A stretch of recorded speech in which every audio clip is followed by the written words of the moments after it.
चलिए capital account बनाते हैं। तो चेक तो नहीं कराना रिवैल्यूएशन? देखो रिवैल्यूएशन फिर भी मैं एक बार चेक करा देती हूँ, आप लोग बना चुके हैं हम। So all guys and my friends and my YouTube family, तो क्वेश्चन नंबर 5 का रिवैल्यूएशन अकाउंट आप लोगों ने खुद बना दिया है, फिर भी मैं एक बार चेक करा देती हूँ आपको। लैंड एंड बिल्डिंग भी एप्रिशिएटेड बाय 2,40,000, तो आपने बाय लैंड एंड बिल्डिंग लिखा होगा 2,40,000 से, क्योंकि वैल्यू बढ़ रही है, आपको फायदा हो रहा है। फायदे क्रेडिट में, नुकसान डेबिट में। मशीनरी लेकिन आपको डेप्रिशिएट करनी थी 10% से, ये आपका नुकसान है, तो आपने लिखा होगा 2 मशीनरी 1,20,000, ठीक है। उसके बाद 50% स्टॉक आपका एक रिटायरिंग पार्टनर लेकर जा रहा है बुक वैल्यू पे। बुक वैल्यू पे लेकर जा रहा है तो ना एसेट की वैल्यू बढ़ी ना घटी, बट यहीं पे अगर कोई डिफरेंट वैल्यू दी होती तो हम रिवैल्यूएशन में इसका इफेक्ट रिकॉर्ड करते। तो सेकंड पॉइंट का कोई इफेक्ट रिवैल्यूएशन में तो नहीं आएगा। देन प्रोविजन बनाना है आपको 5% का डेटर्स पे। डेटर है 4 लाख के, उसका 5% हुआ 20,000, तो नुकसान है आपके लिए। तो 2 provision for doubtful dates 20,000। Goodwill का कोई लेना देना नहीं होता रिवैल्यूएशन का, कैपिटल का फिलहाल कोई लेना देना नहीं है, ठीक है। तो आपने जब टोटल किया होगा तो आपका गेन आ रहा है यहाँ पर रिवैल्यूएशन का, कितने से? 1 लाख से, जिसको आपने प्रॉफिट शेयरिंग रेशो जो कि है आपकी 2:1, यानी कि कितना कितना बांटा आप लोगों ने? 40-40-20, ठीक है।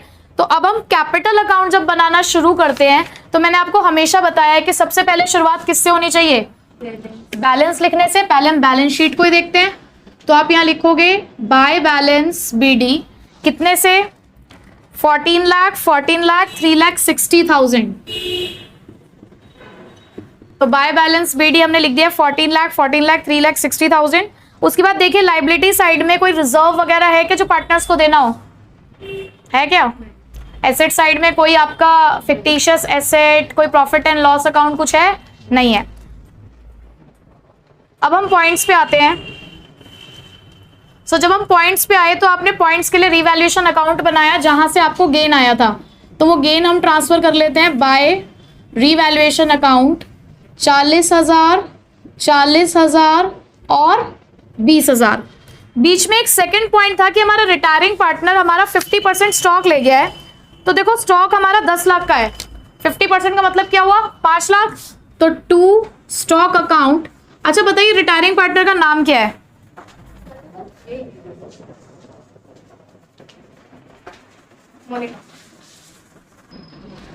ठीक है। 50% स्टॉक हमारा रिटायरिंग पार्टनर लेके जा रहा है। 50% मतलब देखो कितने का स्टॉक है हमारे पास?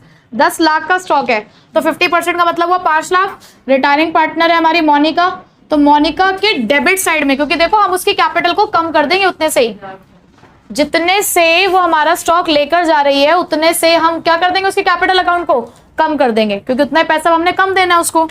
आगे देखिए goodwill of the firm was valued at 3 lakh and Monica share be adjusted in the accounts of Lisa and Nisha. मतलब वही वाली बात कि रिटायरिंग पार्टनर की गुडविल है, कौन सी रेशो में बांटते हैं? गेनिंग। आप मुझे बता सकते हैं इस क्वेश्चन में गेनिंग रेशो क्या है? कैसे पता चला? ठीक है, तो पहले हम जरा गुडविल निकाल लें। मोनिका की कितनी है? का शेयर ऑफ गुडविल हम निकालेंगे 3 लाख, पूरे फर्म की गुडविल है, इनटू मोनिका का शेयर 2/5। मोनिका की गुडविल आ गई 1,20,000, जो कि आप कौन सी रेशो में बांटोगे? 2:1। एंट्री क्या बनेगी? Gaining partners capital account debit to retiring partner. या हमारे गेनिंग पार्टनर कौन है? लीजा और निशा। तो Lisa debit, Nisha debit to Monica. तो जो गेनिंग पार्टनर है, पहले आप यहां लिखोगे रिटायरिंग पार्टनर का नाम टू मोनिकास कैपिटल अकाउंट। 1,20,000 को जब आपने बांटा 2:1 में, तो कितना कितना आया? 80,000 और 40,000। यानी कि मोनिका इन दोनों से पैसे लेकर चली गई, इसलिए इनके तो हमने डेबिट में लिखा है। अब मोनिका को ये 2 पार्टनर देंगे पैसा।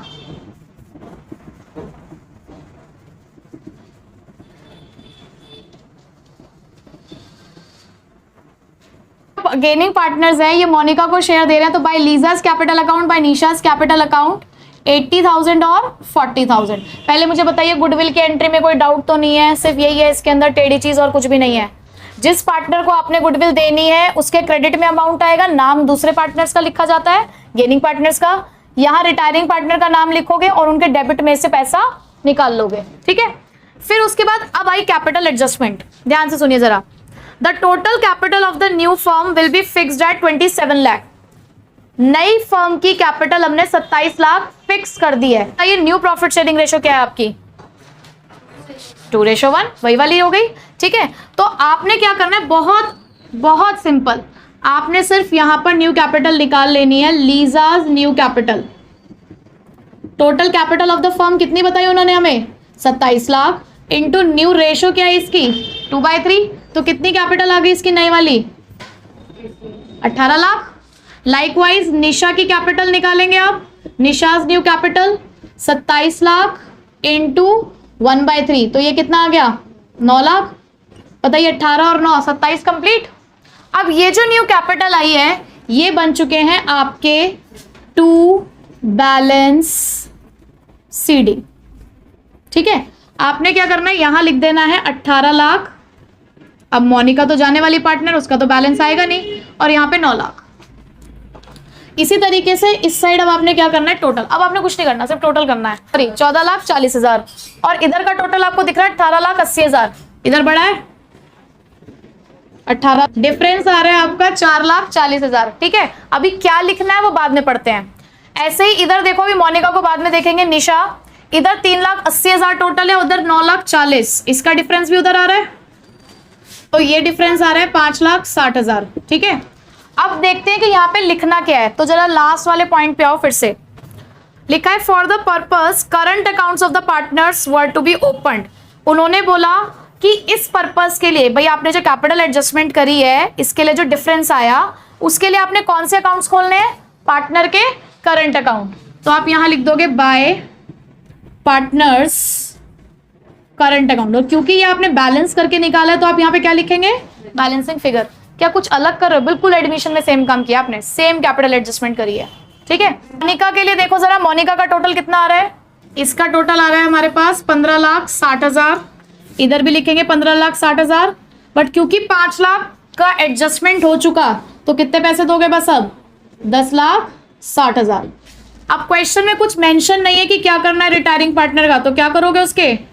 लोन में ट्रांसफर। खुशी ठीक है, हमने उसके लोन में ट्रांसफर कर दिया है। क्लियर हुआ कैपिटल अकाउंट? जी आइए भाई क्वेश्चन नंबर 55 पे। हमें क्वेश्चन के अंदर रीवैल्यूएशन अकाउंट और पार्टनर्स कैपिटल अकाउंट बनाना है। ठीक है, रीवैल्यूएशन ऑलरेडी आप लोग बना चुके हैं, एक बार डिस्कस कर लेते हैं हम लोग रीवैल्यूएशन अकाउंट। सबसे पहले the balance sheet of Asha, Deepa, Lata who are sharing the profit and losses in the ratio of 5:3:2। आपके पास क्वेश्चन के अंदर रेशियो है 5:3:2। बैलेंस शीट गिवन है। आशा रिटायर्ड ऑन 1 अप्रैल, आशा की रिटायरमेंट हुई है, and Deepa and Lata decided to share the future profits in 3:2। भाई एक बात और ध्यान रखना, क्वेश्चन में न्यू रेशियो गिवन है, दैट मीन्स आपको यहाँ पर गेनिंग रेशियो कैलकुलेट करनी पड़ेगी। गुडविल दे रखी है, क्या गुडविल का रिवैल्यूएशन से कुछ लेना देना होता है? नहीं। Fixed assets are to be depreciated 257,500, इतने तक हो गए हैं आपके फिक्स्ड एसेट्स। तो देखो पहले थे 60,000 के, अब 57,500 के हो गए हैं, 2,500 से कम हो गए हैं। तो किस साइड लिखा आपने? डेबिट साइड में to fixed assets. Make a provision for doubtful debts at 5% on debtor. तो भाई 1 लाख का 5%, 5,000 बनाया होगा आपने डेबिट साइड में, to provision for doubtful debts. फिर डी पॉइंट है, a liability for claim included in creditors for 10,000 it settled at 8,000। Sundry creditor में एक 10,000 की आपकी लाइबिलिटी थी जो 8,000 में सेटल हो गई, तो 2,000 का आपको फायदा हो गया। By sundry creditors 2,000। ठीक, तो आपका ये डिफरेंस आया होगा 5,500 का लॉस, जो आपने बांटा 5:3:2। क्या निकल कर आया? आशा का शेयर कितना आया है? कितना? 2750 आशा का, दीपा का 1650, 100 आपका किसका? लता का। ठीक है, अब हम पार्टनर्स कैपिटल अकाउंट पे आते हैं। देखो नीचे डी पॉइंट के नीचे एक लाइन लिखी हुई है, the amount to be paid to Asha by Deepa and Lata in such a way that their capitals are proportionate to their profit sharing ratio। आशा को पैसे देंगे। अब आशा को जो पैसे देने हमने, वो पैसा क्या हो गया? आशा कोई रिश्तेदार तो नहीं है ना? हमने तो I am so sorry Asha ji, बोलूं फिर मैं? तो हमने आशा को जो पैसे देने हैं दीपा और लता ने मिलकर, वो प्रॉफिट शेयरिंग रेशियो में पैसे लेकर आने, लेकिन हमें एक बैंक बैलेंस छोड़ना है 15,000 रुपए का। ठीक है, ये कैपिटल एडजस्टमेंट है, पर इसका इफेक्ट बिल्कुल लास्ट में जाकर आएगा। उससे पहले आप क्वेश्चन जैसे करते हो आपको वैसे करना है। ठीक है, तो बताइए कैपिटल अकाउंट में सबसे पहले आप क्या लिखते हैं यहाँ पे? Yes, by balance BD. BD नहीं, बीडी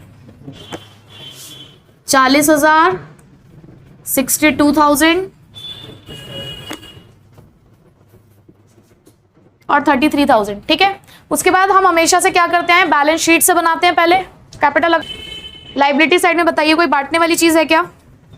लाइबिलिटी साइड में प्रॉफिट एंड लॉस अकाउंट तो आपको बांटना है 5:3:2 में। जरा बांटिए फटाफट। हमने बांटा 42,500, 25,500 और 17,000। ठीक है, अब एसेट साइड में बताइए कोई बांटने वाली चीज है क्या? नहीं। अब आते हैं फर्स्ट पॉइंट पे, गुडविल। गुडविल बताइए रिटायरिंग पार्टनर की गुडविल कौन सी रेशियो में बढ़ती है? Gaining ratio. दे रखी है, कैलकुलेट करनी पड़ेगी, कैलकुलेट करनी पड़ेगी। तो गेनिंग रेशियो का फॉर्मूला न्यू माइनस ओल्ड। तो सबसे पहले हम निकालते हैं दीपा की न्यू रेशियो कितनी दे रखी है क्वेश्चन में? 3/5, क्योंकि 3:2 है। और ओल्ड रेशियो क्या है दीपा की? 3/10। एलसीएम लिया आपने 10, 6 - 3 क्या आया? 3/10। गेन कर रहा है लता 2/5 - 2/10, एलसीएम आया 10, 4 - 2 हमेशा नहीं, जब न्यू रेशियो गिवन है क्वेश्चन में तो आपको कैलकुलेट करनी पड़ेगी। क्या है गेनिंग रेशियो आपकी? ठीक है, पूरी फर्म की गुडविल कितनी है? 80,000। हमें निकालनी है आशा की गुडविल। तो पूरी फर्म की गुडविल है 80,000, आशा का शेयर है 5/10, तो कितनी गुडविल आ गई उसकी? 40,000। ठीक है, इस 40,000 को आपने बांटना है 3:2। देखो जो गेनिंग पार्टनर है आपके, गेनिंग पार्टनर कौन है? दीपा और लता ना। तो दीपा और लता का नाम आप यहां लिखेंगे, बाय दीपास कैपिटल अकाउंट और बाय लतास कैपिटल अकाउंट। लेकिन अमाउंट किसके में जाएगा? आशा में। ठीक है, 20,000 और 16,000, 40,000 बांट दिए हमने।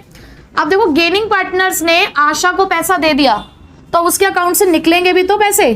तो यहां लिखोगे टू आशास कैपिटल अकाउंट, लेकिन अमाउंट किसके में जाएगा? दीपा और लता के में। ये एंट्री बस थोड़ी सी समझनी है आपको। ठीक हो गया। उसके बाद नेक्स्ट पॉइंट्स पे आए तो रिवैल्यूएशन बनाया था आपने।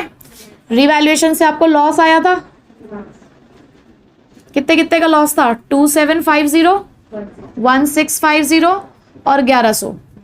ठीक है, यहां तक कोई दिक्कत? अब कैपिटल एडजस्टमेंट की बारी। बट कैपिटल एडजस्टमेंट से पहले आप मुझे इनके बैलेंसेस निकाल के बता दो कि कितने कितने आ रहे हैं। फुल नॉर्मल तरीके से कर लिया है। आप क्या करेंगे, जो आपके रिमेनिंग पार्टनर्स हैं पहले आप उनके बैलेंसेस निकालोगे, पर उसे यहाँ लिखना नहीं है, सिर्फ बैलेंस निकालने हैं। कैसे? जैसे कि दीपा के क्रेडिट साइड का टोटल किया, उसमें से डेबिट साइड माइनस किया, तो आपका आंसर आ रहा है 61,850। ठीक है, इसी तरीके से लता का क्रेडिट साइड का टोटल किया, उसमें से इसका डेबिट साइड का टोटल माइनस किया, आपका आंसर आ रहा है 32,900। ये रिमेनिंग पार्टनर्स की एडजस्टेड कैपिटल है। अब हमें ये चेक करना है कि total capital of the firm है कितनी। ठीक है, तो उसके लिए उन्होंने कहा है कि हम ना आशा को जो पैसा दे रहे हैं, यानी कि जो हमारी रिटायरिंग पार्टनर है, इसको जो हम पैसा दे रहे हैं वो भी हम फर्म में लाएंगे पैसा। तो जब वो फर्म में पैसा लाएंगे तो कैपिटल उतने से और बढ़ रही है ना। ठीक है, तो आप यहां पे एक और चीज लिखोगे, amount brought in by Deepa and Asha, sorry Deepa and Lata. बताइए आशा का आपने, अब देखो अब कितना पैसा लेकर आना है उसके लिए आपको ये चेक करना है कि हमने आशा को पैसा देना कितना है। तो आपने ऐसे ही आशा के क्रेडिट में से आशा के डेबिट को माइनस किया। बताइए कितना आया आपका ये आंसर? 1 लाख। आगे तो ये आया आपका 1,19,750। ठीक, यहां तक का क्वेश्चन तो बिल्कुल सिंपल था। आप क्या करते, इतना टोटल करते, टोटल करके न्यू रेशियो में बांट देते। बट उन्होंने कंडीशन ऐड करी है। उन्होंने बोली आप फर्म का पैसा इस्तेमाल तो कर सकते हो। देखो आपके पास बैंक बैलेंस है ऑलरेडी क्वेश्चन में, देखिए जरा बैलेंस शीट में कितने का है, ऊपर बताओ बैलेंस शीट में कितना बैंक बैलेंस है? 40,000। आपके पास बैंक बैलेंस है 40,000, वो कह रहे सिर्फ 15,000 बैंक बैलेंस मेंटेन रखना है। मतलब आप पैसा लाओ इस हिसाब से लाओ कि बैंक में से 15,000 रुपए हो। तो आप क्या कर सकते हो, आप 40,000 इस्तेमाल कर सकते हो। ठीक है, पहले तो आप कर लो इतना ही टोटल। इतने का अगर हम टोटल करें, निकाल लिया आपने, इतने का आपने टोटल किया तो 2,14,500, 14,500 यहाँ तक का टोटल। जो आपको रिक्वायर्ड बैलेंस है वो आपने प्लस किया, जो अवेलेबल बैलेंस है वो हमने माइनस करना है, ठीक है, क्योंकि इतना पैसा तो हमें चाहिए, ये हम इस्तेमाल कर सकते हैं। एक जो आपकी 8,000 की लाइबिलिटी वाली एडजस्टमेंट है, तो वो पैसा भी तो हमें चाहिए,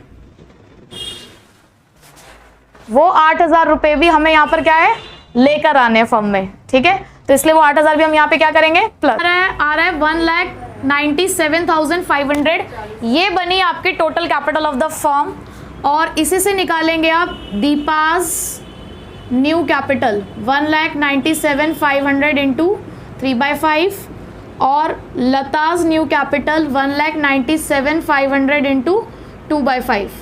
तो ये आ गया आपका 1,18,500 और ये 79,000, ठीक। ये क्या बनी आपकी न्यू कैपिटल, कहाँ लिखोगे टू बैलेंस CD 1,18,500 और 79,000। अब बस लास्ट आपको क्या करना है, सब साइड्स का टोटल निकाल के बैंक बैलेंसेस निकालने हैं कि कितने कितने निकल रहे हैं। इस साइड का टोटल 1,44,150, इसमें से आपने ये माइनस किया, डिफरेंस आया 56,650। ऐसे लास्ट वाले के लिए इस साइड का टोटल बढ़ा था 96,100, माइनस किया, इधर का डिफरेंस आया 46,100। ये है cash brought in by the remaining partners to make their capital proportionate to new profit sharing ratio after leaving a balance of ₹15,000, ठीक है। तो ये कैपिटल एडजस्टमेंट लास्ट थी रिटायरमेंट की, इसी के साथ रिटायरमेंट खत्म होता है।